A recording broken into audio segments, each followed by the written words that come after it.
For many years now, Russ and Craig have had many wide-ranging conversations with folks from all over the gaming world. This is one of those conversations. D6G, the Lost Chapter.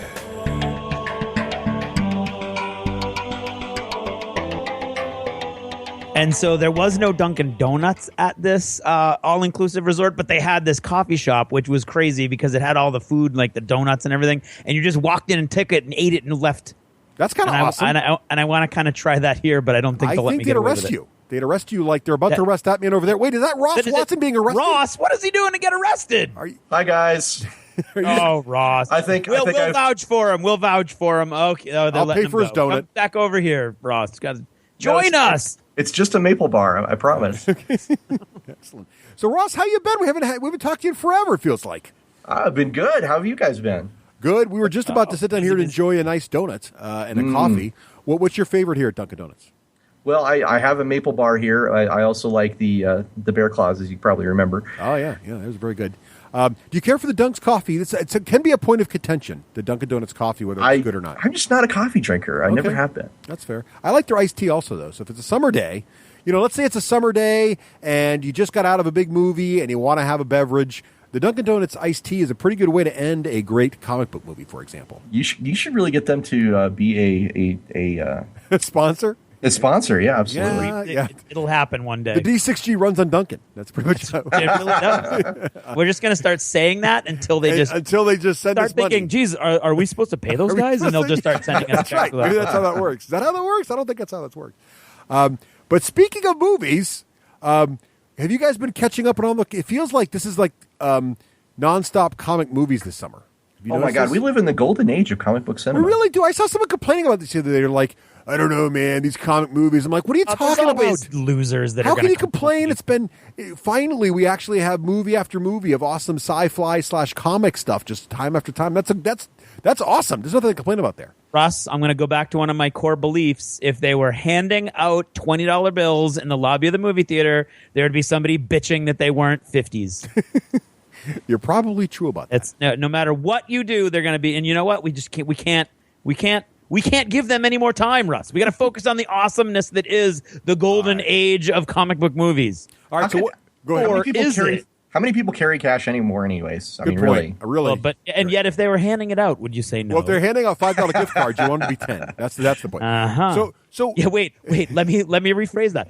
Russ, if they were in the lobby handing out $20 biz, there'd be somebody like Ross complaining that it wasn't bitcoins. How's that? Does that work? There we totally go. works. So thank you, Craig. I'm trying. I like to tailor to the third chair. That's right. There you go. So what have been? I mean, think about the comic movies so far this year. There's been quite a few. It seems like. What are the ones you guys have seen so far? Well, this kind of new wave started with Deadpool, really, didn't it? I think this year was. Gosh, I love Deadpool so much. Deadpool was amazing. I paid to watch it on an Air Canada flight because there was nothing else for me to watch. So that I think made my fourth viewing of Deadpool. Which is just again ridiculously clever, funny, sort of poignant at times, which is pretty amazing considering they were working hard for that R rating. At the same time, the fight, technically spot on. The fight choreography is amazing. As always, I have to do my caveat that I don't know anything about the comic books. So if you're going to be out there going like, his costume was the wrong shade of red, that's not anything I would have recognized. But for my money, that was an awesome comic book movie. I will say as a comic book fan that the deviations from the comic book were all things I enjoyed. Oh, good. Yeah. Well, good. That's got to be their goal, right? I mean, they don't want to do a 1-for-1 or you, the comic book fan, don't have anything to be excited or surprised over. So, is it cool to talk about a spoiler? Sure. By the way, at this point, yes. Yeah, spoiler alert, there'll be spoilers in this. So here there be spoilers. Right. Sorry. Pirates didn't say that. Sorry. The little speech that Colossus gives about being a hero was amazing as such a side character as he was, because it's Deadpool's movie, but he gets to deliver this really great line about what it takes, what it's like to be a hero. And I really enjoyed that. Yeah. I thought that was cool too. I love that whole, little X-Men side thing was great. Really, I also loved how Deadpool played off of that speech moments later. Oh yeah. Well, he played off everything. McAvoy or Stewart, right? It was awesome. These alternate timelines are so confusing. Is it really only the two of you in there? I mean, geez, it's almost like the producers couldn't afford any more X-Men. Oh yeah. They did a great job playing off of that. I'm kind of wondering how the sequel's going to go because the runaway success means they're going to get a lot more money for the next one. Right. But you never know. I It's the kind of I thing hope that they could don't blow. lose their irreverent attitude. Yeah, you got to stay true to whatever that was. Right, exactly. I don't know how to quantify what happened there, but I loved it. Right. So that was Deadpool, definitely a win. I'd say so. Right now that opened our season. That did. It was a great start.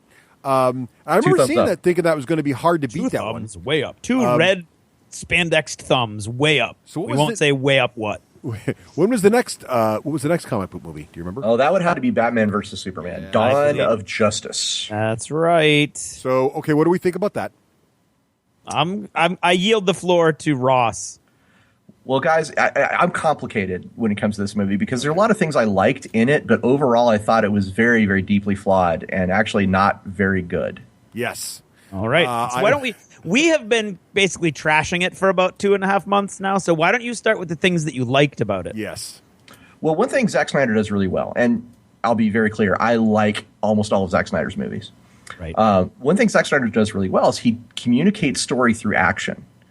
And there was a lot of really great moments during the big action scenes of Batman versus Superman that worked really, really well, especially when the Trinity got together and were fighting, what's his name? The big bad guy. Big bad guy, right. Yeah. What is his name? I would say that was one of the flaws of the movie. No, hang on. What is that guy's name? I forget. See? Doomsday. Yeah, they're fighting There Doomsday. you go. I was going to say Apocalypse, but that's the wrong movie. Yeah, when the three of them get together to fight Doomsday, there actually is something there that I really, really liked for the most part. So yeah, the action scenes I thought were really well done. And I think Affleck and Godot proved all the haters wrong because they were fantastic in their roles. I thought the acting was fine. Mm-hmm. I thought the thing they got wrong for me, and again, I'm not just the one thing. Yeah, well, okay. Well, no, I think there is. It actually is. It's pretty much. Well, there's lots of little things, but the big thing, the thing that makes it hard for me to really like this movie, is, and again, I'm not the biggest DC comic fan in the world. I mean, I read a lot of Batman. I read very little Superman, so I wouldn't say. And I never read like Into Dark Knight and followed all that, so I wouldn't say I know these characters well. But what I know of them, Batman didn't feel like Batman, nor did he fight like Batman, meaning they decided at some point that Batman needed to be in a giant armored suit and either fight like Iron Man or a really slow, tank. And that's not how Batman fights. That's not Batman, right? Batman should be like Black Panther in Civil War. Remember that part? Okay. Just take that and put Batman on it, and you would have had an awesome character in that movie, right? So you didn't have Batman. So I'm watching Batman trying to fight to Superman's strengths, which is also not Batman, because Batman's supposed to be super smart. Super smart guy would not be like, I'm going to try to beat Superman in his own game. Now, why would you do that? Superman had these problems because I think the soul of Superman is all about, goodness and kindness. He's supposed to be like sort of the good guy, and here he is not worried about, or at least they're not pretend. This is the problem I have with the Superman movie that predated this movie. Not worried about who gets hurt, and that's just not who Superman is. So I get to trying to take a different angle, but that bothered me too. So these weren't the characters I knew and loved, and so that was my biggest problem with the movie. The only character I thought was perfect was Wonder Woman, probably because she really got such little screen time, but I liked Wonder Woman. She was great. Yeah, the characterization is a big problem there, and a lot of it has to do. I mean, you know how I said I love Zack Snyder's movies, but he's come out and his attitude about this film and a lot of interviews that he's given afterwards, especially about the criticism of his characterization, has been poor at best. Yeah. Mm-hmm. So Zack Snyder specifically has pointed out that he thinks we all don't understand Superman, that only he really gets Superman, and I'm like, no. No, clearly you don't. Well, it can be your Superman, but I think the trick to but it's not our Superman. Right, I think the trick to making these films work is the characters have to be, you want to see the character you've loved for years reading the books come to life on the screen. And if that doesn't happen in some way, then, or at least close to what you expect, you're disappointed. Or if a neat twist, you can have a neat twist on it, but the soul of them can't be different. And I feel like the soul of these two are wrong. Well, the tone is very, very dark. We're talking about a very grim, joyless universe that he's presented for these characters, and that it doesn't sit well with me. I got to say, just personally, I've never seen those characters like that. I mean, Batman the Animated Series nailed it, in my opinion. And these guys are way miles away from that. All right, so fail. So right now we're 1-1. Deadpool was a total win. Bat versus Soups at best was I'm going to call it a fail. I'm going to be out there. It sucked. Craig, what do you think about it? Craig, what's your thoughts? I'm on record saying that it failed, and I said it so vehemently that I ended last episode or 2 episodes of the show ago by apologizing for my vehemence, because I definitely tread all over our no hate policy. Yeah, well, So I'll say I'm very disappointed, but not surprisingly so, because a lot of the things that Russ just said hold true for me. A lot of the things that Kurt Covert said when he was on here, where he knows way more about DC than I do. He talks a lot about the DC characters being more black and white, being more like this is a good guy and that's what a good guy is, as opposed to maybe the more conflicted characters that we see, or at least the ones that sift to the surface of the movies over on the Marvel side. For me, I would actually say, Ross, that I didn't really like the action that much in this movie. I felt maybe the set pieces maybe were cool and kind of told a story a little bit, but the individual fight moves of the various actors were really jarring to me, and I think that kind of ties in with one of Russ's problems, which is if Batman's fighting Superman, he's not going to make a big giant strong super suit because he'll never be able to beat Batman head to head like that.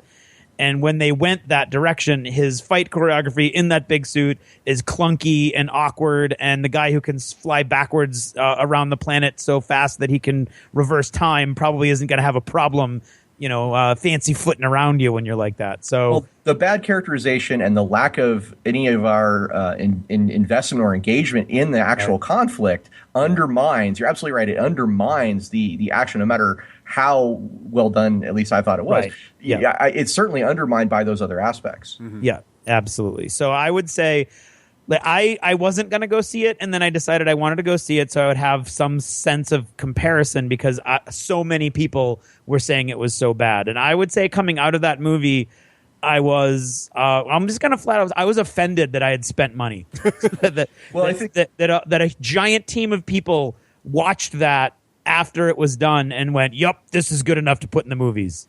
Speaking of comparison, though, I think it's inevitable. It's absolutely impossible to not watch this and Civil War and not compare them. Oh, absolutely. To the point where you almost have to say, which came first, the chicken or the egg? Because one of these two studios did this on purpose.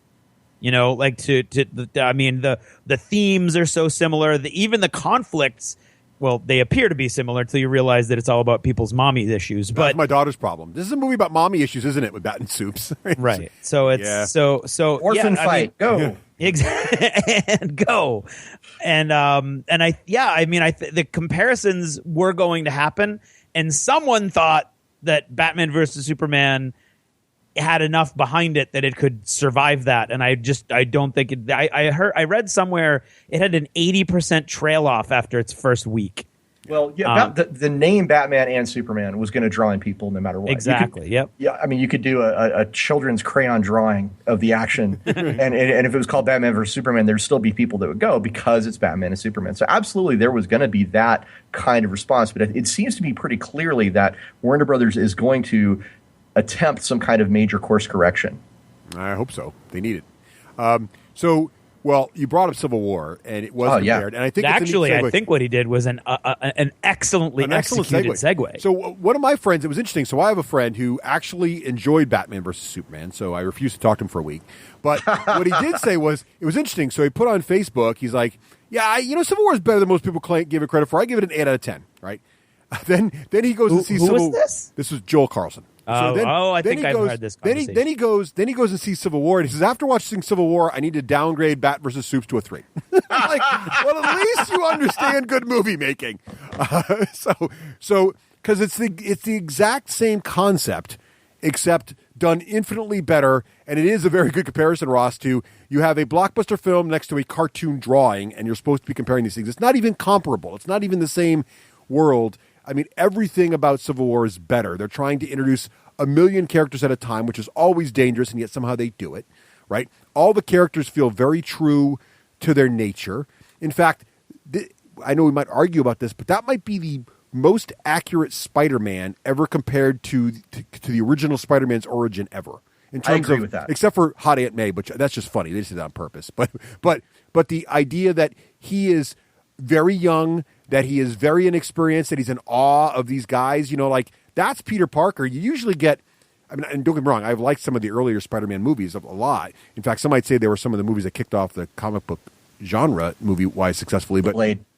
What's that? Oh, Blade. Well, Blade, yes. But what I like about him though is they start off all of those with sort of like an older, a little bit wiser Spider-Man who's in his early 20s. He's supposed to be younger, but he's obviously 20. Where this guy really felt like a young guy. So they just nailed all the heroes. I really liked it.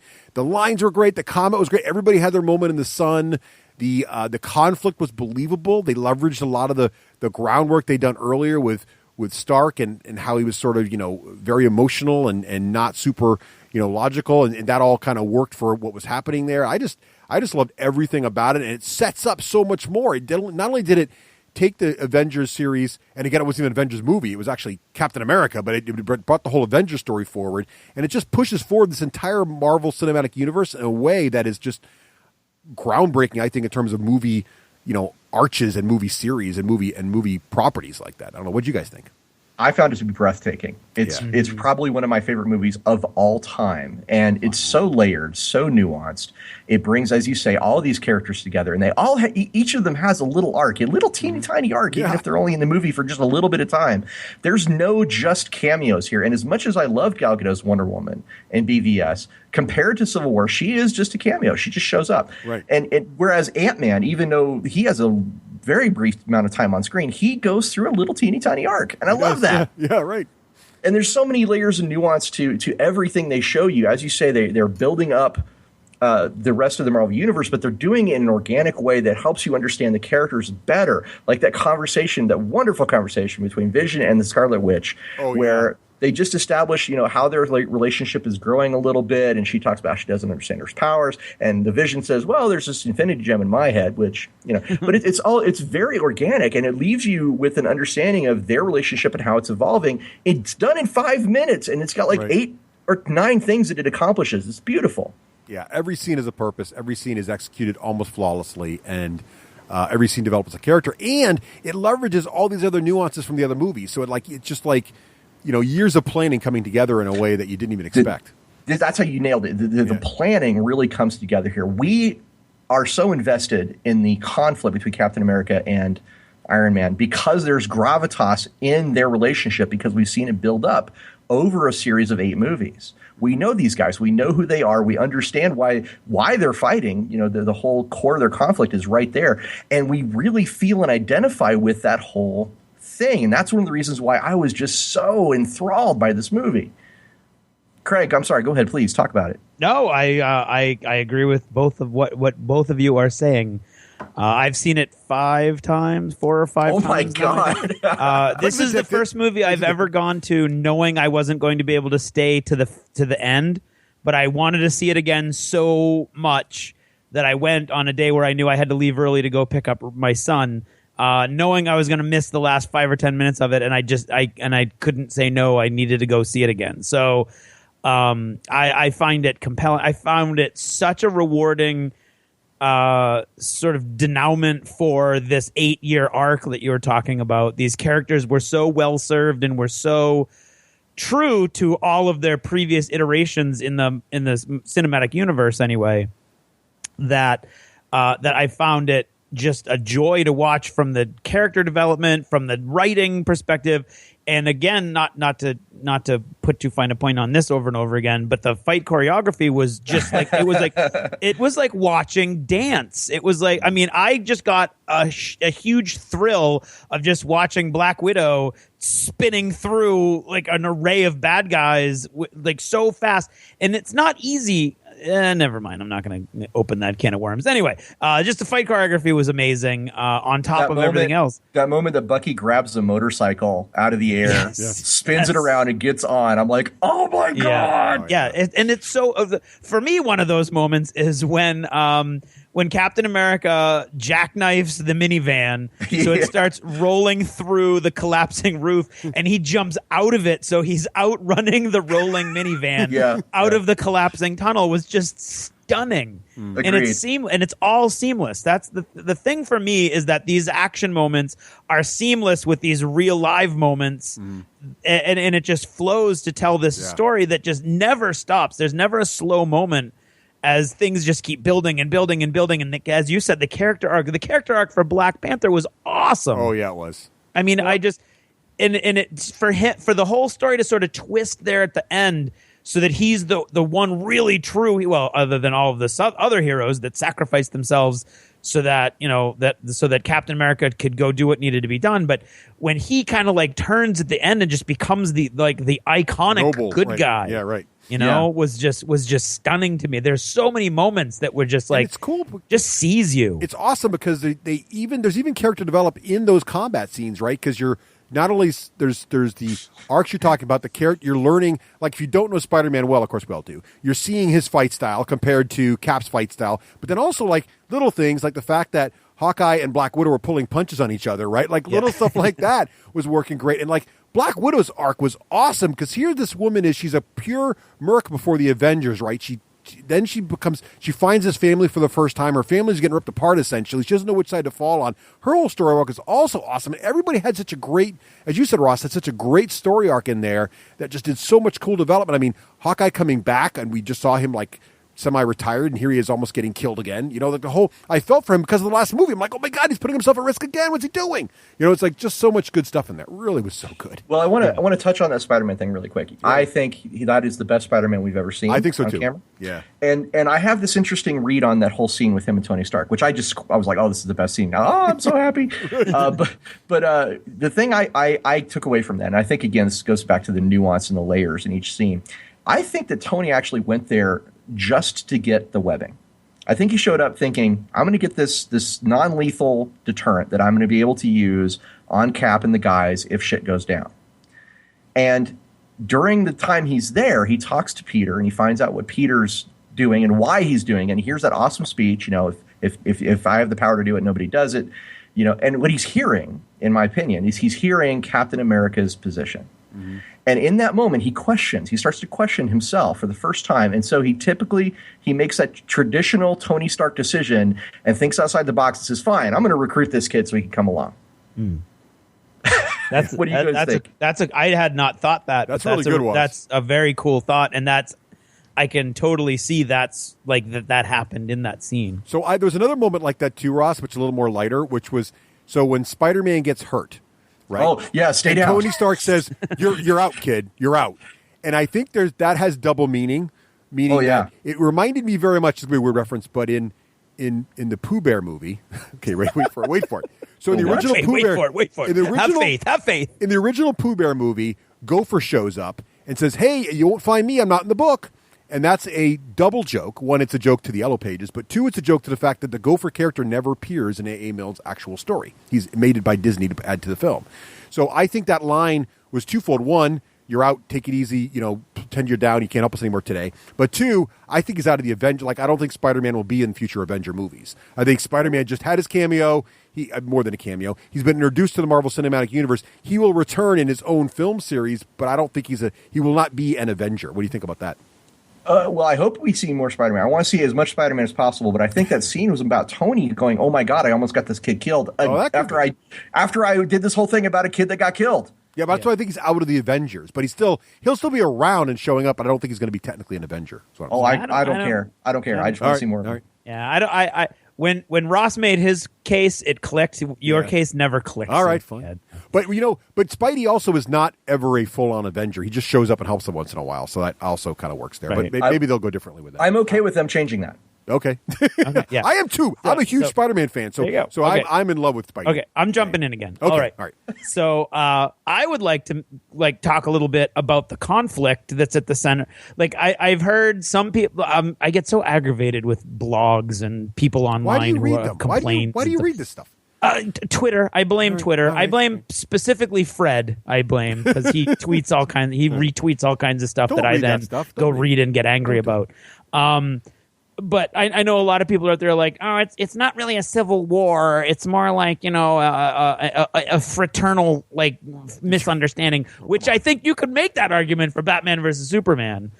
the conflict in Civil War is I think central to these characters, and I thought, because at first blush Tony Stark's stand makes no sense for Tony Stark, right? He's the independent guy, he's the the rugged individualist, but they did such a great job with his story arc, and they throw in Pepper Potts, and they throw in, like, I promised to get rid of everything and I blew up all my suits and then I was right back into it and I don't want to leave. They threw in the State Department woman's son dying. They gave him like this reason. It was almost like you could see him getting beaten down and seeing his opinion and his position sort of changing because of his own sense of guilt. Yeah, he wanted to abdicate responsibility. Exactly. And that's so it put him in a position where what would have been unthinkable 2 or 3 movies ago, that's where he is now, because even when they're winning, he's losing. Well, he was looking at everything he did, right? They also referenced the Hulkbuster suit and the battle with Hulk and how he destroyed half that city. And if you think about it, Stark's the reason the Avengers exist, and everything the government was saying, everything the Avengers have done. Ultron. You're the reason Ultron existed. You're the reason Thor came to Earth. You're the reason all that stuff happened. Right. It's your fault. And so the Avengers, he sees himself as the heart of the Avengers, and here he is realizing, oh my God, I've done all this stuff. And you're right. And combine that with the history of Tony Stark being, rather unstable and a drinker and all these other things that he's overcome, but it makes he's got these character flaws. It all comes together in a really believable way. Well, he comes really close to agreeing with Cap a couple of times. The first is the scene with the pens, where they almost get to an agreement, and then Tony says something, typically Tony, which, about Scarlet Witch, and that whole thing gets flushed down this way. But the second time is actually in Siberia, where they get together, and Tony's really in an interesting place there, because he and Pepper are split up, so he can't depend on Pepper. Rhodey just got shot out of the air by the Vision and crippled, and that's Tony's fault, because he designed the Vision, and the Vision he thought was going to be reliable, but the Vision's going through some kind of distraction right now that he didn't think was possible. And he just got out of the raft, where he spoke to Thunderbolt Ross and found out the guy that he aligned himself with is a total nut job, because he's imprisoning all these people he thought were friends in this crazy jail cell. Yeah. So by the time Tony gets to Siberia and he's like, oh, let's, Cap, I'm not here to fight. He's on his last strand of he's in a really thin ice. So that final betrayal, when you knew about this guy killing my parents and you didn't tell me, yeah, you can feel it. You can tell that's when he snaps, and I find it completely believable. Plus, he just watched his parents die in cold blood, which is really hard. That's just really hard for anyone, I think, to deal with. Exactly. And so I think at the core of these two movies, one is a conflict that is very very bland, very poorly stated, and the resolution is just it is laughable. And then in the other movie, the Civil War, you have this conflict that I think most people, especially comic book fans, are going to look at it and go, of course Captain America's right. I mean, we don't want the UN to be in charge of where the superheroes go, but they've given that point of view a champion whose point of view is understandable and human and makes sense, and you can see, okay, I get it, and so you don't have like an audience going, that's stupid, that's just there, it's a misunderstanding, and they'll clear it up in the next 2.5 hours. Instead, you have this. Well, first you've got this conflict in Tony Stark that's well established and growing, and then you have this manipulation of him and his position by the Slavonian, the Zemo, on purpose, using that specifically to break up the Avengers. And I loved that. I loved that there was no, oh my God, there's a giant bad guy that we now must come together to fight. That they built it as if that was going to be the story arc, and there's going to be these 5 super assassin guys that we have to take down, and then when you get there, they're already dead, and you're like, oh my God, what's going on? Exactly. And it was so well executed and so central to what makes this movie work, as opposed to the other movie where it was very formulaic. We don't like each other, arg, oh no, there's a really big bad guy that we have to join to fight. And instead it was this, like, wow, we're really friends, and you keep doing dick things that really upset me, and blah, blah, blah. And then here we are. We're at the moment. We're coming together. Everything's going to be fine. Wow, your best friend killed my parents. And then, boom, it all falls apart. Right. And the action of that scene was amazing. I love your targeting systems are not working. Shut up. I'm going to eyeball it. shoots the door. It's because he can't.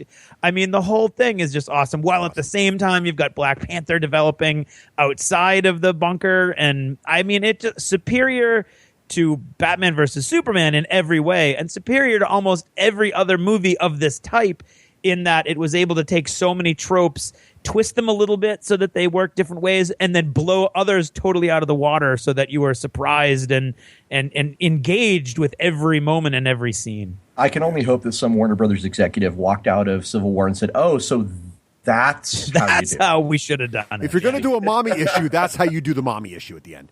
But let me ask you this. So we just talked about. I want to try to squeeze in one more comic book movie here. So we talked about one that failed on every level, characters and story. We just had Civil War succeed on both story and characters, arguably flawlessly. Now let's talk about X-Men Apocalypse, which I would position. Have you guys both seen X-Men Apocalypse? Yes. This came out this past weekend. So again, spoilers. If you've gotten this far, spoilers. But now we're talking about spoilers for a movie that just came out. So if you haven't seen X-Men Apocalypse, danger zone. Yeah, fast forward or whatever. Flying into the danger zone. Come back and listen later. We'll wait. Go watch the movie. Okay, you're back. Excellent. So here's the thing. X-Men Apocalypse, I would position, got it half right. I liked the characters. Okay, so I liked all the heroes felt right to me mostly. However, the story was just blah. Like I didn't Apocalypse, the whole thing, I felt like that whole arc was very predictable and kind of like meh to me. But I loved the characters, and I wish the story had been as right as the characters. What'd you guys think of Apocalypse? I don't think I disliked the story as much as you did. I liked it. I don't think it had the lightning in a bottle of the Marvel Cinematic Universe. And I don't really know why. Like what's missing from one to the other. I think the writing's not quite as snappy. Well, I think it's more than that. But I want to let you finish and let Ross go first. But I can dive into the story elements that are screwed up if you'd like. I want to hear them. I'm just saying. I'm giving my thoughts that I didn't see any major flaws in the story. To me, it missed a sort of a sparkle that kind of puts the edge on those Marvel Cinematic Universe movies.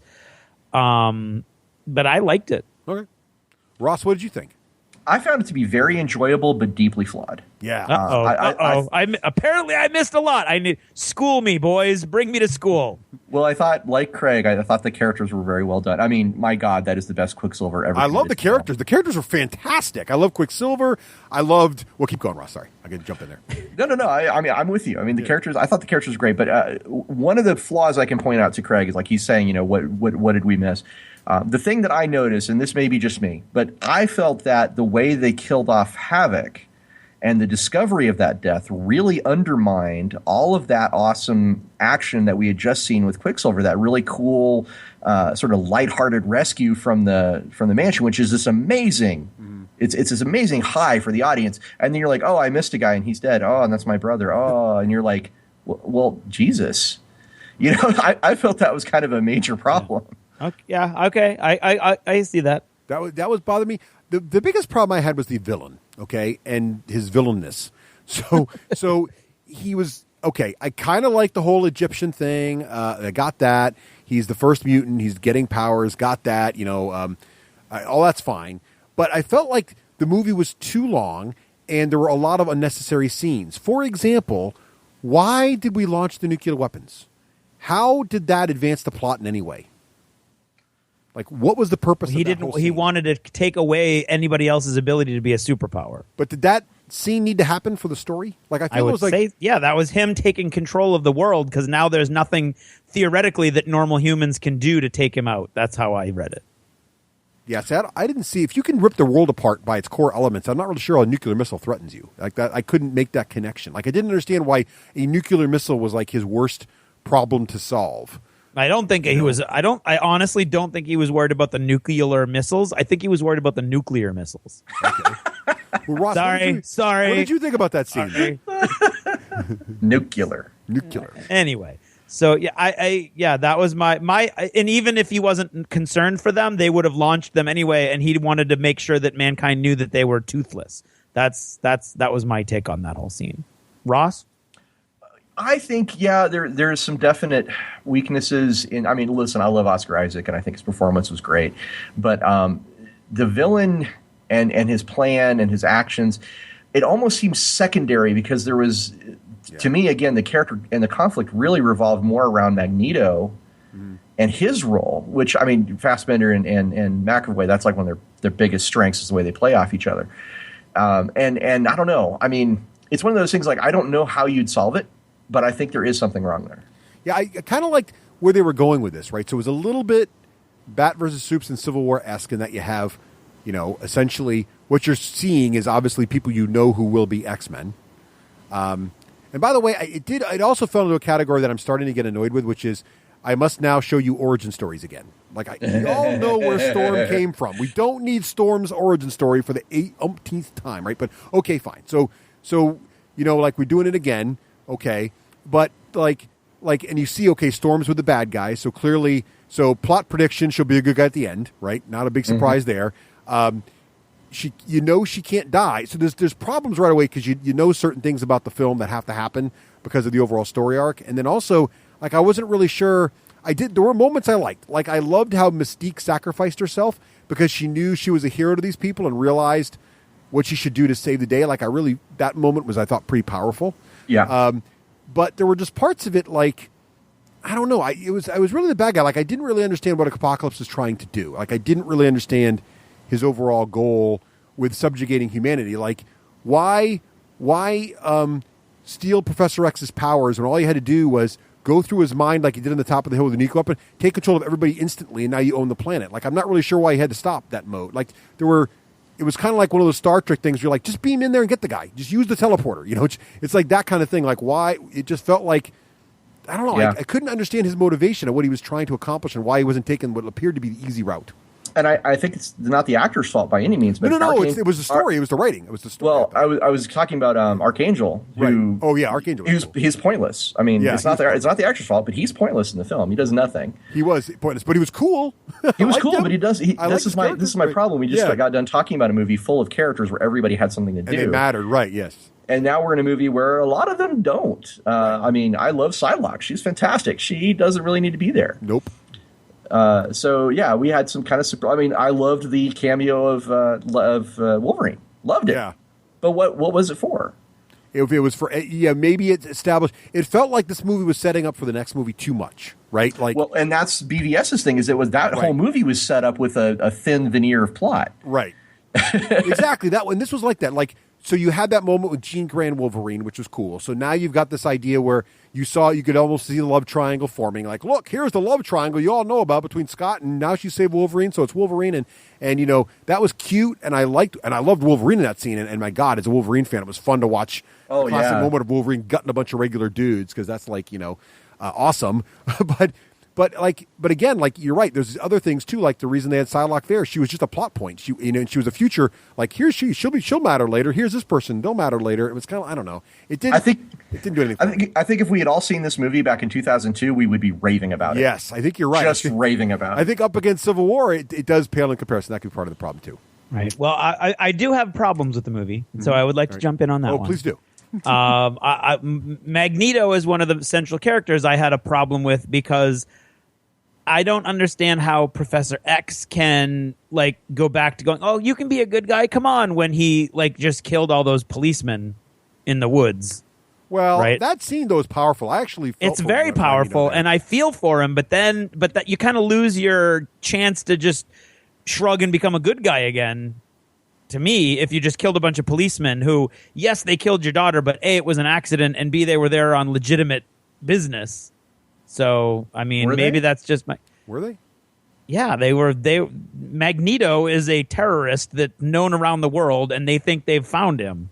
Yeah, so they're there to apprehend Magneto. But he just saved a life, and his crime was saving a life, and these people knew him. That is true. Well, yeah. The way that they choose to apprehend the terrorist is to show up with his daughter as a hostage. Yeah. I'm not sure that really makes me think those are... Found. Okay. Maybe I'm wrong. Maybe I'm just too much of a goody two shoes. Who knows? I think they were. It was neat. And that's the problem with the movie because there were such scenes. There were some really good scenes, like that scene with Magneto and his family. Yes, that was choked up. Like, that heartbreaking. was awesome. And like I said, the scene near the end with, I love how they developed Mystique's character. I thought was great. So Every time Quicksilver's on screen. Quicksilver's great. He stole the show last time too. He was awesome. Yeah. So he's great. So again, the characters I loved. I loved the casting, the actors. I even loved, Sansa. And so it was all good. Wait, who's Sansa? Sansa Stark. Oh, Sansa, Grey. right? Yeah. Stark. Yeah. Thought I'm sorry. Sansa Grey. So I loved all that. Wow, wouldn't that change Game of Thrones? I know, right? I liked the way she did her powers. I thought that was all awesome. And Nightcrawler was fantastic. That was the best Nightcrawler ever. He was great. He was. Did you notice he was wearing a Michael Jackson jacket? Yes, I did. I did. But they notice. nailed him, right? So Nightcrawler is religious. They nailed. I mean, that was so frustrating. I think that's probably why I'm being so critical of the story because the characters were so good, and then not having. And almost having, it was almost just an excuse to get them together without really a reason to go anywhere. It was kind of the way I felt because I did All dressed up with nowhere to go. Yeah, I mean, it was sort of assembling the X-Men, which was good.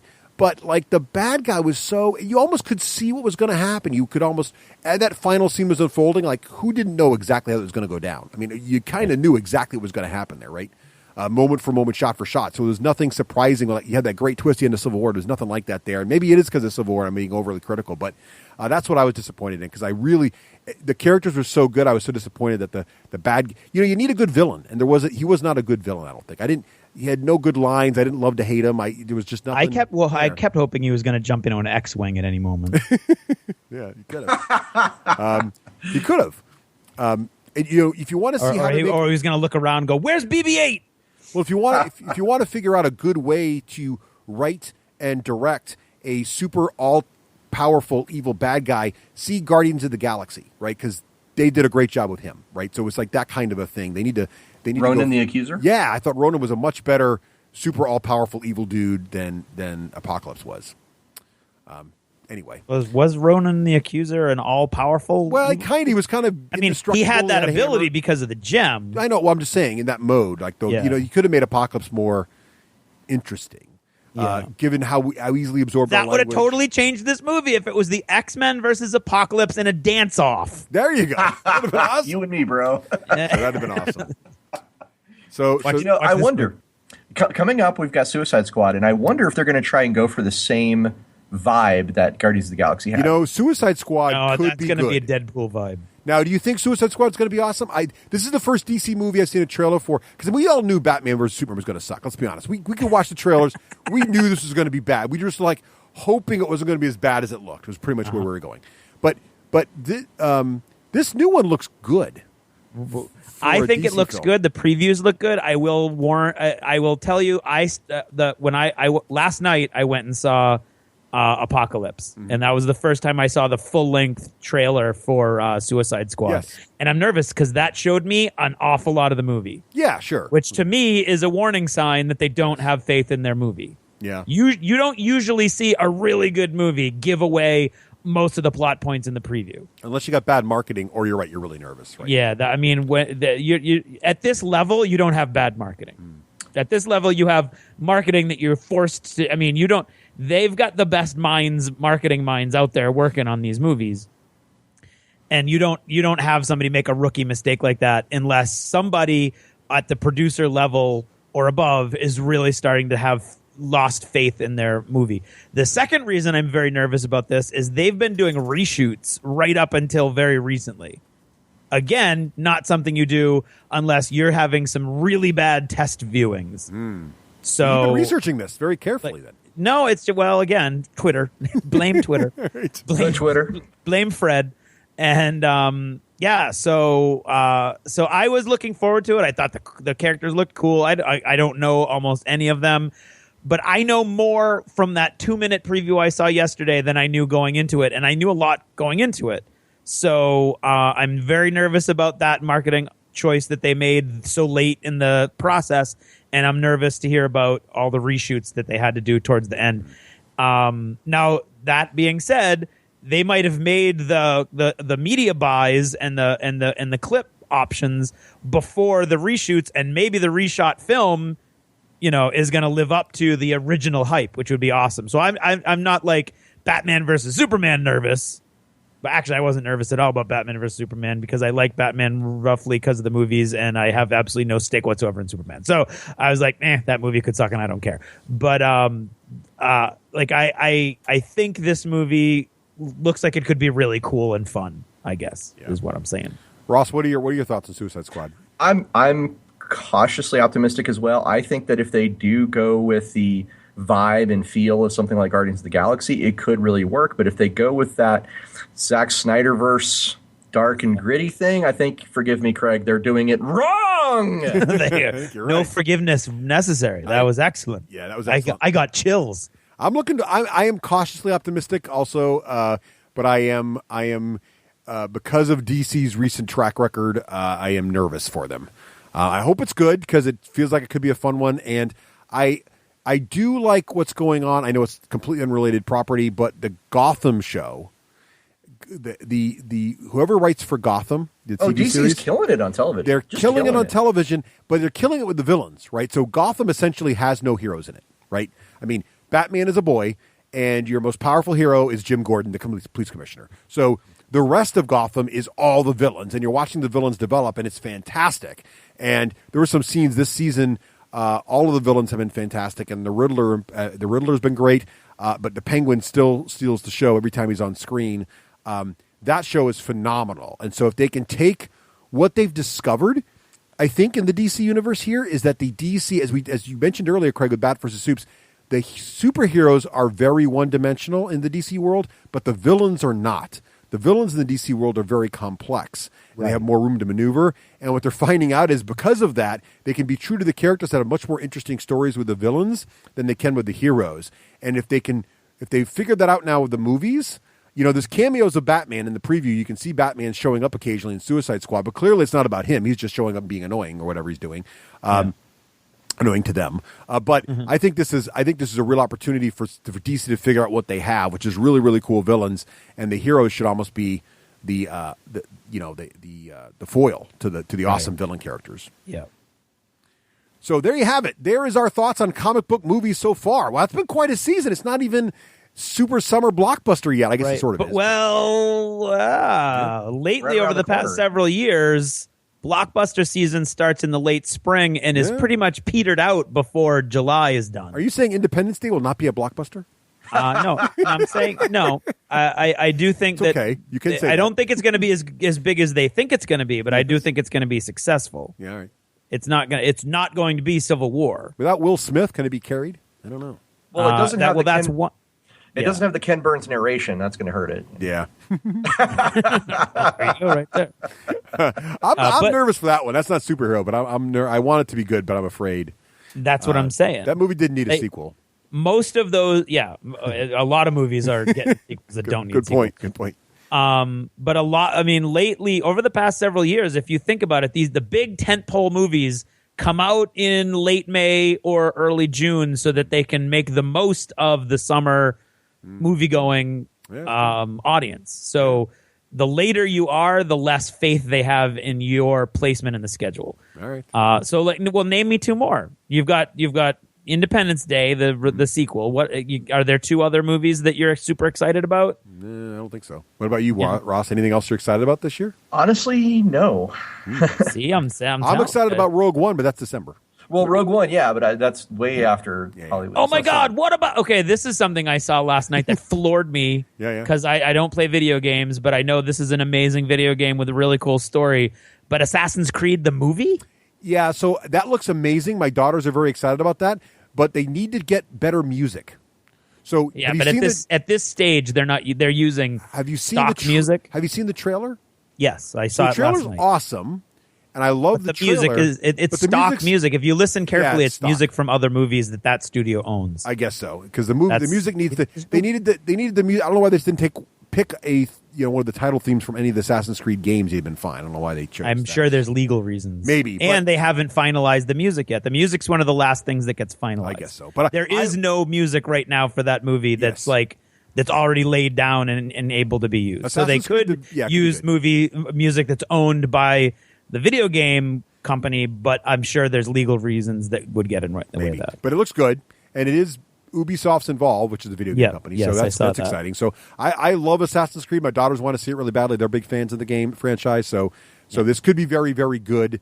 I hope the movie is successful, mainly because the latter versions of the video game are more interesting to me. Yes. So I want them to make more movies with like Revolutionary War and pirates. We got to get to Kenway, right? So we can have pirates. That's the thing. I love Assassin's Creed. It's one of my favorite video games. But I'm skeptical just because we have very rarely had good movies based on video that's the one. That is true. Warcraft, the movie. What about that? Oh, that's... I don't know. Maybe. I don't know. It could be good. That's the big question. Will it be the video game movie that doesn't suck? We have a few that were okay. But, some of the Tomb Raider movies weren't bad. Some of them were. Now, considering that there were only 2 Tomb Raider movies, I'm intrigued by the statement. Some of them didn't suck, and some of them did. Good. The first was good. It was good enough to make a second, and the second one was not as good. Right. That's what I was saying. Yeah, I Warcraft for me is kind of like I don't think so, but it's a fantasy movie with people riding griffins. How do you go wrong? Dungeons and Dragons. Yeah, I was going to say that would be one. There are many ways you can go wrong. So let's not. So let's hope Blizzard did not do that. Ross. I'm sorry, Ross. You need to go cleanse your palate. I know. That was watch great. Guardians of the Galaxy again when we get off Skype. You have ruined everybody's night. And, I know. I'm sorry. I feel bad. We all spoke of that once, and we said we would never speak of it again, and you have broken that rule. I did. I broke the covenant. Okay. All right. Well, Ross, thank you so much for joining us here tonight at Dunkin' Donuts. Here, always a blast to chat. Comic book movies. And we'll see you next week on The Big Show. On the big shoe. Really big shoes. Really big shoe.